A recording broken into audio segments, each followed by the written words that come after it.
नमस्कार, आप देख रहे हैं नेटवर्क न्यूज़। मैं हूं आपके साथ असरार अहमद।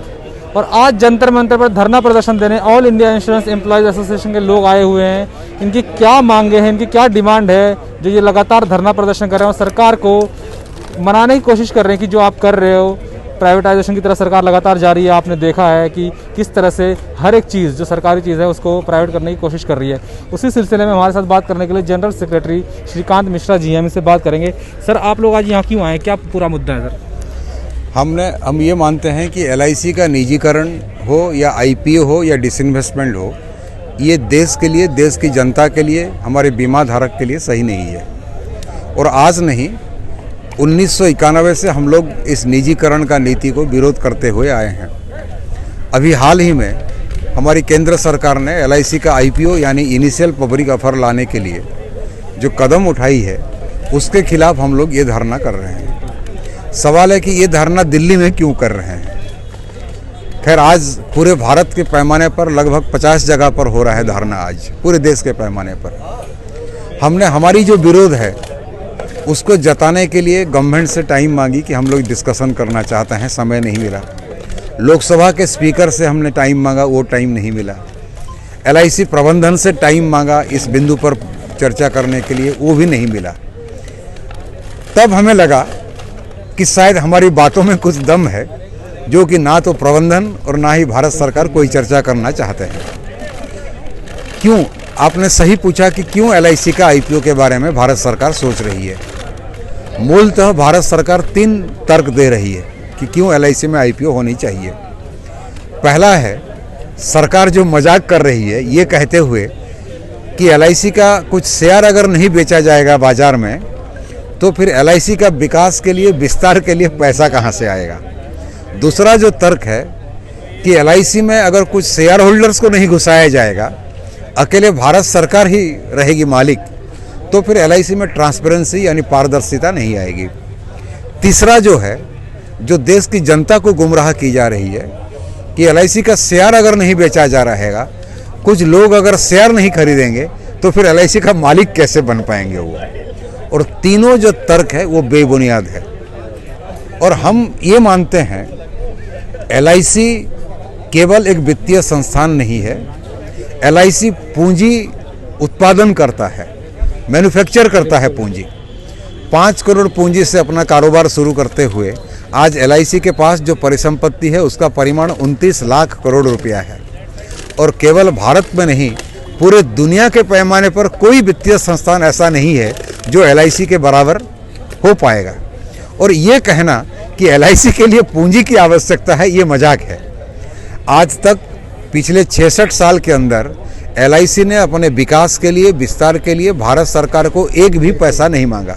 उल्टा, जब कभी भारत सरकार के लिए संकट का घड़ी आया हो तो भारत सरकार ने LIC को पूंजी मांगा है, LIC दे रहा है। लेकिन जब बीजेपी सरकार में नहीं थी तो जो अभी वो कर रही है, LIC हो या और भी कोई संस्थान हो, उसके खिलाफ थी। लेकिन सरकार में आते ही वही चीज़ कर रही है जो बीजेपी सरकार में नहीं होते वो खिलाफ कर रहे थे। नहीं, जहाँ तक बीमा के सवाल है, खैर कि ये जो आप जो बीजेपी की जो 2 मुहा नीति जो बोल रहे हैं ना, हिपोक्रेसी, वो है। लेकिन LIC में कम से कम बीजेपी ईमानदार है कि वो पहले भी LIC का राष्ट्रीयकरण के विरोधी थे, अब भी राष्ट्रीयकरण के विरोधी हैं, LIC के निजीकरण के पक्षधर हैं। तो आपको क्यों लगता है कि बात मनाने के लिए, सरकार को बात अपनी सुनाने के लिए आज की हर एक युवा पीढ़ी हो, किसान हो या आप लोग हों, सड़क पे उतरना ज़रूरी हो गया है?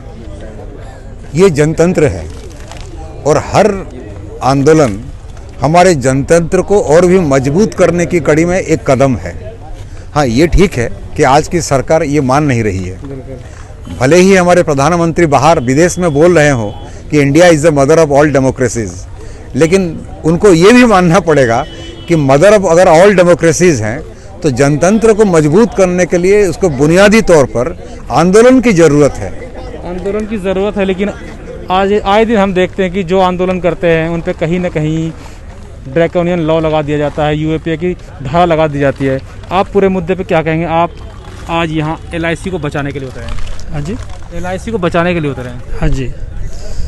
नहीं, जो संस्थान पूरे देश को चला रहा है उसको इतनी आसानी से हम बिकने भी नहीं देंगे। और ये जो जिस तरीके का हमारा जो एसेट्स हैं उसको जिस तरीके से ये शो कर रहे हैं कि इसको IPO लेके आने की बात कर रहे हैं। हम इसका पुरजोर विरोध कर रहे हैं और आगे भी करते रहेंगे हमेशा। आपको क्या लगता है कि सरकार की मंशा क्या है, आखिर क्या चल रहा है?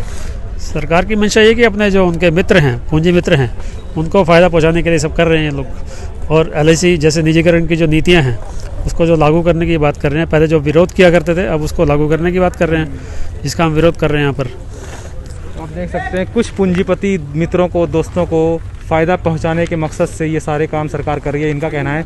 अगर सरकार आप लोगों की बात अभी हाल में नहीं सुनती है, नहीं मानती है, आगे आप लोगों का क्या कदम होगा? हमने तय किए हैं कि हम लोग की बात अगर सरकार नहीं सुनेगी, जनता की बात अगर नहीं सुनेगी, तो जिस दिन IPO जारी होगा उस दिन पूरे भारत में LIC कर्मचारी एक दिन का हड़ताल में जाएंगे।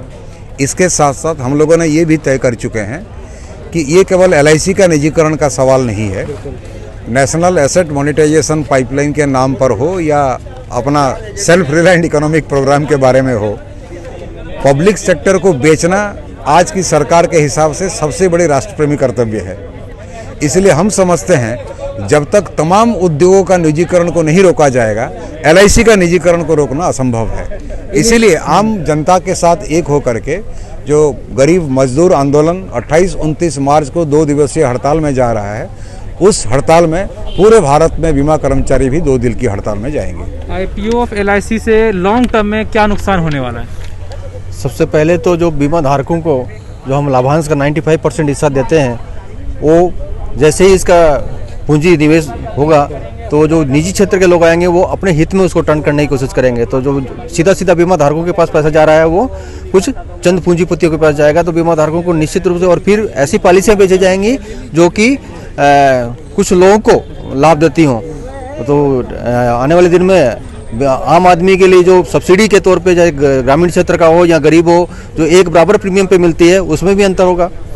तो आम आदमी को तो आने वाले दिन में अगर ऐसा करते हैं तो आदमी है जो गरीब है उनको ऐसे समझ नहीं आता कि आप लोग प्रोटेस्ट कर रहे हैं, वो आप अपने हक के लिए कर रहे होंगे, लेकिन आपको कहना है कि लॉन्ग टर्म में जो गरीब हैं, जो धारक हैं, उनको कहीं ना कहीं ये फ़ायदा पहुँचने वाला है। आप पूरे मामले पर क्या कहेंगे सर? तो यही कहेंगे कि जिस तरीके से अभी तक जो भी इन्वेस्टमेंट हुई है राष्ट्र हित में हुई है, लेकिन अगर IPO लेके आया जाएगा, वो पैसा जो है आज की डेट में सरकार जो है अपनी सारी संस्थाओं को बेचे जा रही है, जितनी भी सरकारी संस्थाएं हैं।